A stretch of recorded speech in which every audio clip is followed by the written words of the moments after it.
Pozdrav svima, dobrodošli u novi video na videologu RI Politiku u kojemu komentiram najnovije vijesti o aferi Sortirnica.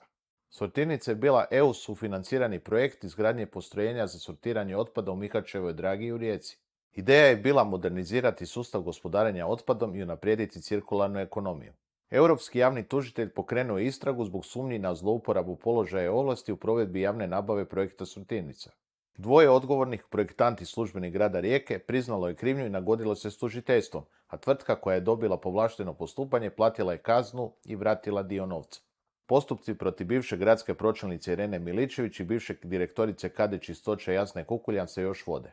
Najnovija pravna posljedica. Fond za zaštitu okoliša naložio je povrat svih EU sredstava od oko 3,8 milijuna eura jer je utvrđeno da su se dogodila kaznena djela u provedbi projekta. To znači da grad Rijeka sada mora legalno osporiti tu odluku ili vratiti novac, a posljedice za gradski proračun mogu biti značajne. Gradonačelnica Iva Rinčić naglašava da je odluka fonda pravno obvezujuća te kritizira bivšu vlast da nije znala voditi projekte.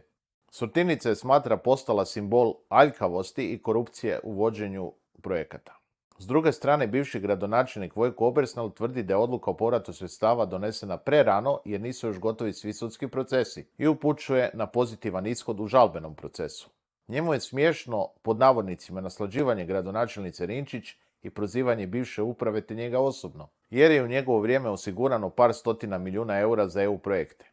Pitam se, ubraja li u navedeno i brod Galeb koji ćemo izgleda otplaćivati još godinama. Zanimljivo, riječki SDP inzistira na osuđivanje korupcije iz vremena kad su bili na vlasti, te navodi kako SDP sada vode novi ljudi, što se može i protumačiti kao odricanje od Vojka Obersnela i njegovog načina upravljanja gradom Rijekom. Sve u svemu, riječ je o velikoj aferi iz vremena bivše SDP-ove vlasti koja će potencijalno značajno oštetiti gradski proračun. Iako trenutno nema dodatnih formalnih optužnica, ova situacija proizašla je iz sustava koji SDP godinama gradi u Rijeci, stoga po mojem mišljenju definitivno možemo govoriti o moralnoj odgovornosti SDP-a i njihovih tadašnjih dužnosnika, uključno i bivšeg gradonačelnika Obersnela. Možemo se samo nadati da će ovakvih kostura iz ormara biti što manje u budućnosti.